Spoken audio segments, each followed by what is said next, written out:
Hi అండి. Welcome back to నాంగులాక్స్. ఇంట్లో కూడా స్వీట్ షాపుల్లో దొరికే బాదుషాను ఈజీగా చేసుకోవచ్చండి. చాలా ఈజీ ప్రాసెస్, ఎవరైనా చేసుకోవచ్చు. దీనికోసం ముందుగా 2 కప్పులు పంచదారను ఒక గిన్నెలో వేసి 1.5 కప్పు నీళ్లు పోసి లేత తీగపాకం తీసుకోవాలి.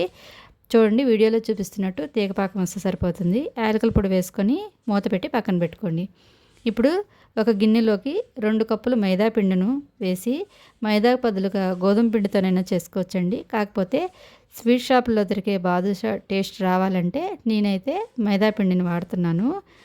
ఈ మైదా పిండిలో 1/2 టీ స్పూన్ ఉప్పు, 1/2 టీ స్పూన్ వంట soda, 1/2 teaspoon baking powder కూడా వేసుకోండి. నా దగ్గర బేకింగ్ పౌడర్ లేదు. కొద్దిగా ఆయిల్ కానీ నెయ్యి కానీ వేసి 1/2 కప్పు పెరుగును కూడా వేసి బాగా కలుపుతున్నప్పుడు చేత్తో పట్టుకుంటే ముద్దలాగా వస్తుందంటే పిండి కరెక్ట్గా ఉంటుంది. ఇందులో కొద్దిగా నీళ్లు పోసి చపాతీ ముద్దలా కలుపుకోవాలి. పిండి మొత్తం కలిపిన తర్వాత చూడండి, ఇట్లా పొరలుగా వస్తుంటే బాదుషా గుల్లగా వస్తాయన్నమాట. ఇప్పుడు పావుగంట మూత పెట్టి పక్కన పెట్టుకొని, పావుగంట తర్వాత పిండిని చిన్న బాల్స్ లాగా చేసుకొని అరచేతితో ఒత్తుకొని మధ్యలో బటన్ వేలుతో నొక్కితే బాదుషా షేపు వస్తుంది. పిండి మొత్తాన్ని కూడా ఒకసారి చేసుకొని ప్లేట్లో పెట్టుకొని, ఇప్పుడు ఒక గిన్నెలోకి ఆయిల్ వేసుకొని మీడియం టు లో ఫ్లేమ్లో ఉంచుకోవాలండి. ఒక్కొక్కటిగా వేసి ఫ్రై చేసుకోవాలి. ఆయిల్ మరి బాగా వేడిగా మరిగిపోకూడదండి. సిమ్లో ఉంచుకొని ఫ్రై చేసుకోవాలి.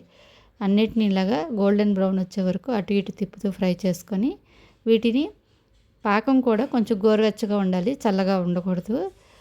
గోరువెచ్చగా ఉన్న పాకంలో వేసి గరిటెతోటి అటు ఇటు డిప్ చేస్తూ మునిగే వరకు ఉంచి మిగతా బాదుషాలన్నింటిని కూడా ఫ్రై చేసుకొని పాకంలో వేసేసుకోండి.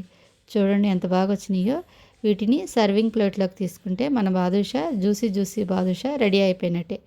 మా వీడియో నచ్చినట్టయితే లైక్ చేయండి, షేర్ చేయండి, కామెంట్ చేయండి, సబ్స్క్రైబ్ చేసుకోండి. బాయ్ అండి.